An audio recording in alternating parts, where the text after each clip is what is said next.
Ayan guys, didikit na kami dito sa isang barko para kami kumuha ng asin ngayon. So ganito ang ginagawa namin pagka kami kumukuha ng supply. May mga barko kaming kinukuhanan. So ganyan. Para lang din naglalanding sa helicopter o sa aeroplano, dahan-dahan din ang approach niya. Ayan, may mga taong naka-steady dyan para naka-standby for sa trapa pakuha nila yung lubid. Ayan.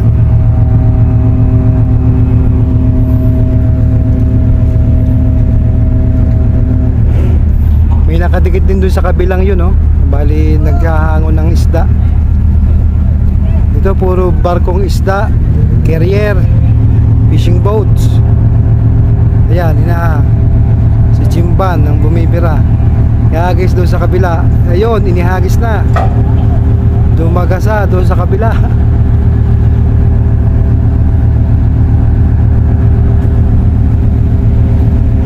Mga simang isda. Ayan.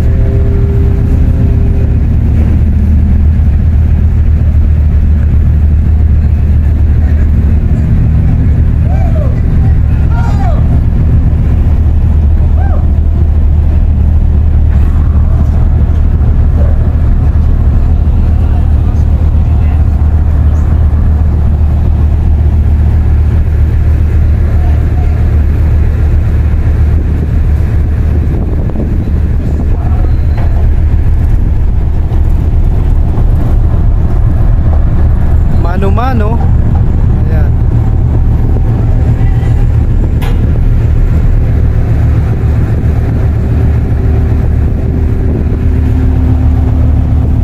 Init mga kasimangista. Ayan. Singkara ng init. Didikit na kami. Buka kami kasi.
Nakadikit na yung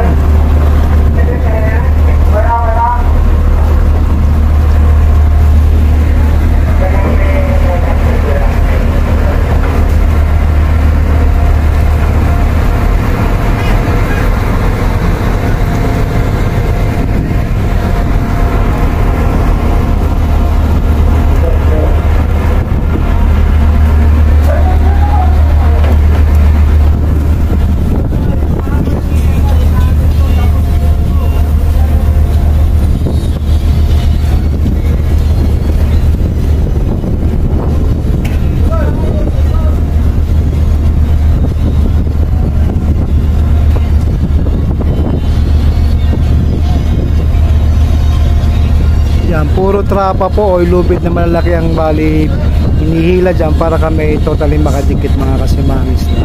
Minamakinilya din yan mga kasimangis na.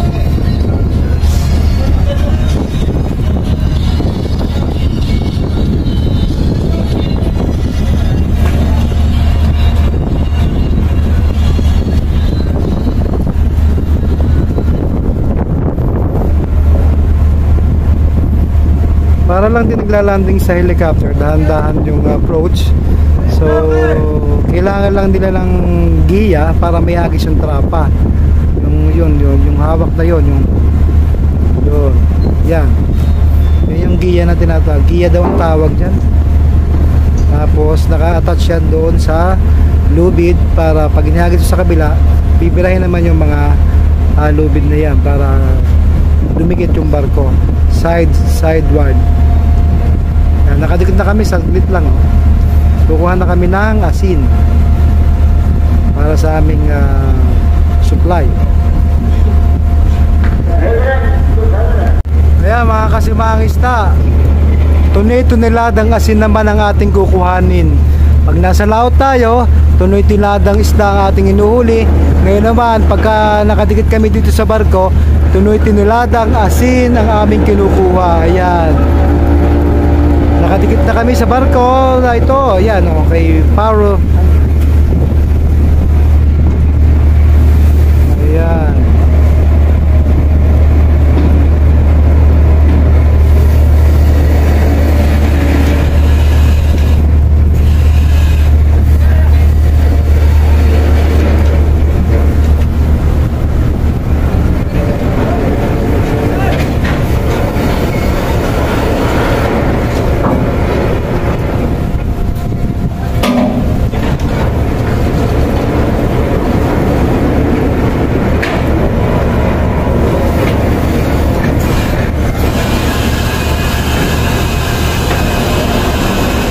Ganyan po mga trabaho ng ating mga kasimangisda.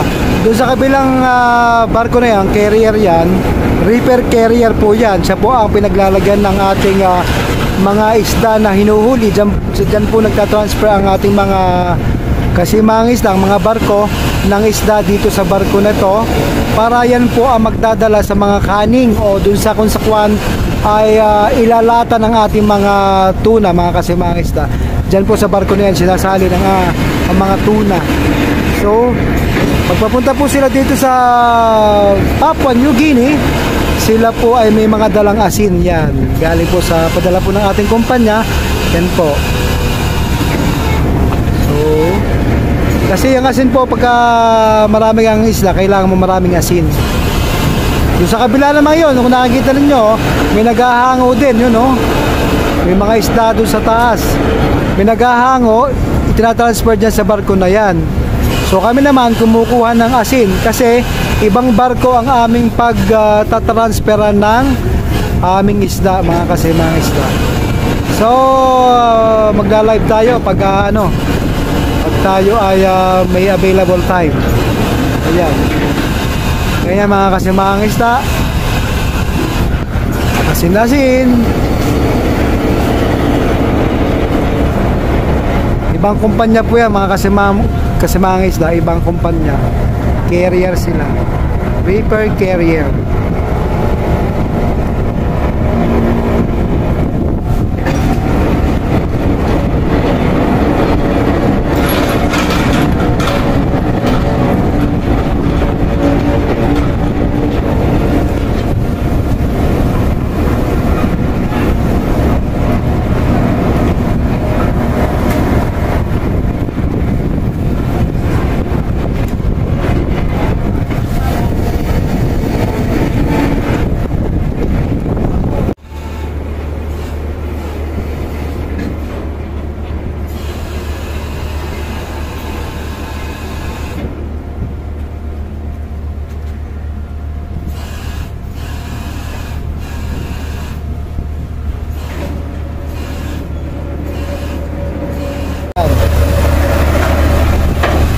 Pag sa laot, isda ang dumadaan dyan sa butas na yan. Ngayon asin naman, dadaan din sa conveyor para patasin dun sa ating wet deck, mga kasimang isda. Ayan. Diyan nila pinapadaan para mas mabilis, hindi na bubuhatin. Doon na lang sa ilalim. Ayan.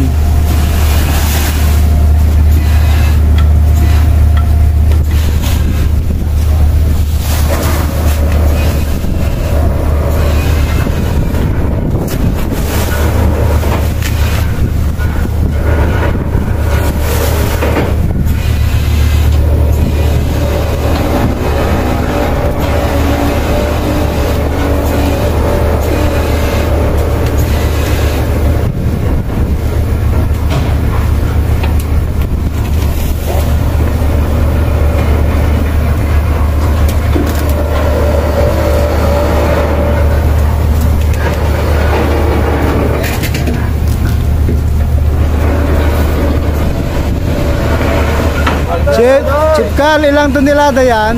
Wait, di ba ni 1 ton? Isang tonelada lang? Oh. 20 sa 20. 600 pieces? Para sa atin lang yan. Oo. Sa atin lang to. Ayan, correction mga kasimangis, sa isang tonelada lang palang kukunin namin para para panggamit lang namin. Dati kasi kumukuha kami ng asin para sa mga sister boat din. So ngayon para sa amin lang konsumo, pangkonsumo lang sa amin. Sa isang trip lang namin ito mga kasimangis, sa isang toneladang asin.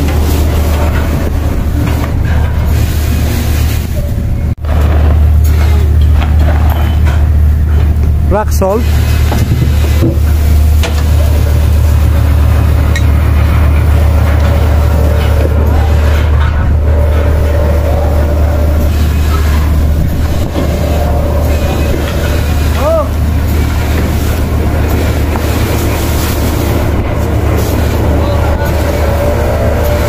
Ganyan po ang trabaho ng ating mga kasimangis pagka walang transfer ng isda, pag nasa port, eto, kukuha ng asin. So tulong-tulong sila dito. Kita nyo sa mga kabilang ngayon, hindi ko alam kung mga Pilipino rin itong mga parang mga Pilipino rin ito nasa kabilang ito eh. Usually kasi yung Pilipino parang minsan kamukhang galing sa Indonesia, galing sa Malaysia, galing Thailand. So parang yung mga crew parang mga Pilipino rin. Minsan may mga Myanmar, ganyan. Halos magkakamukha ang mga parang may similarity sa Pilipino, hindi nagkakalayo. Kaya pag kinausap mo sila minsan, Tagalog ka, sasagutin ka, hindi mo maintindihan, yung pala ibang bansa na, ibang nationality.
Yung ibang tao natin nagsasalansa ng asin doon sa ating wet deck. Punta tayo sa wet deck mga kasimangis para makita nyo rin. Ayan, nasa wet deck tayo. Nandito mga tao natin, oh. Sasalansan sila ng asin.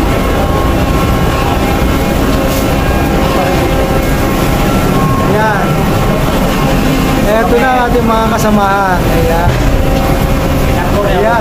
Ayan, no. Oh, si Jimba nandun. Ayan, tama-tama ang pagpunta natin dito mga kasimangis na, oh. Busy sila. Busy sila sa asin. Ayan, ang bigat. Ilang kilo bang isa niyan? 50 lang. 50. Ito. Order ng asin. Si Edward Cuerpo. Ayan. Ating main skip. Si Nono ang ating diver. Ayan, fisherman. Si Jimba nandoon. Para mga local sa atin. Malapit na mag-senior pero malakas pa rin yan si Jimban. Ayan. Lahat sila. Lagi na dito, no? Samantan sila ng Takpan mo na sila. Ang dami nila. Nandito lahat sila. Kargador. Si David. Si Eric. Si Namatay.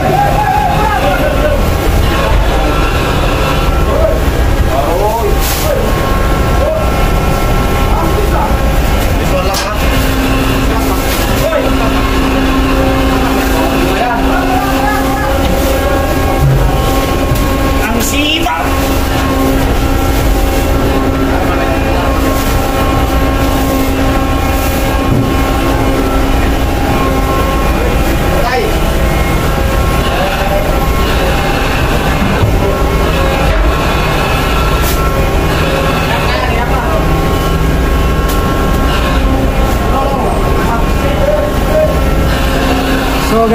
mga kasimangisa, tulong-tulong po talaga sila dito.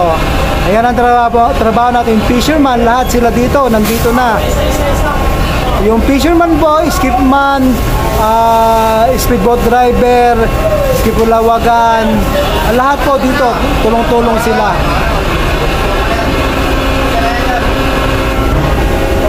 Marami na kaming asin, so marami tayong huhuling isda mga kasimangista. Follow lang po, Simangista by Kapnilo. Ganon din po sa aking YouTube channel. Subscribe, Simangista_Kapnilo, all capital letters. Maraming salamat po at sana itong mga asin na to ay mabilis maubos. Meaning, marami tayong nahuling isda mga kasimangisda. So pinakita ko lang po sa inyo ang mga ginagawa ng ating mga kasimangisda dito para nang sa ganon, yung ating mga nagtatanong sa mga trabaho dito, anong ginagawa? Eto, kita niyo, kailangan talagang malakas kayo dito. Hindi po pwede dito ang weaklings o yung talagang mahina ang katawan dahil dito po persado ang katawan nyo pag nagtrabaho kayo bilang fisherman o isang crew sa ating fishing boat, sa international fishing boat mga kasimangista. Kaya doon sa gusto mag-apply, eto na, nakikita nyo na mga trabaho dito. Kaya mahirap po ang trabaho dito sa fishing. Kaya good luck sa inyo. Maraming salamat po. Magandang araw. Bye-bye. Tuloy pa rin po dito sa ating kubyerta. Nakita nyo doon sa taas, sa baba. Yan, sa baba nakita nyo doon sinasalansan nila yung mga asin. So ngayon, eto, tuloy-tuloy pa rin kasi 1,000 sacks yata ito o ilang tonelada ba ito. So yun mga kasimangista, nakikita nyo na yung mga trabaho nila dito. So sa mga nagtatanong po, ayan, ganyan ang buhay si mangisda. Pag nasa port, busy talagang walang idle moment. Talagang dire-diretso paghahango, pagkuha ng asin, kung ano-anong ginagawa. Kailangan maging busy ka dito. Ganon mga kasimangista, salamat po. God bless us all.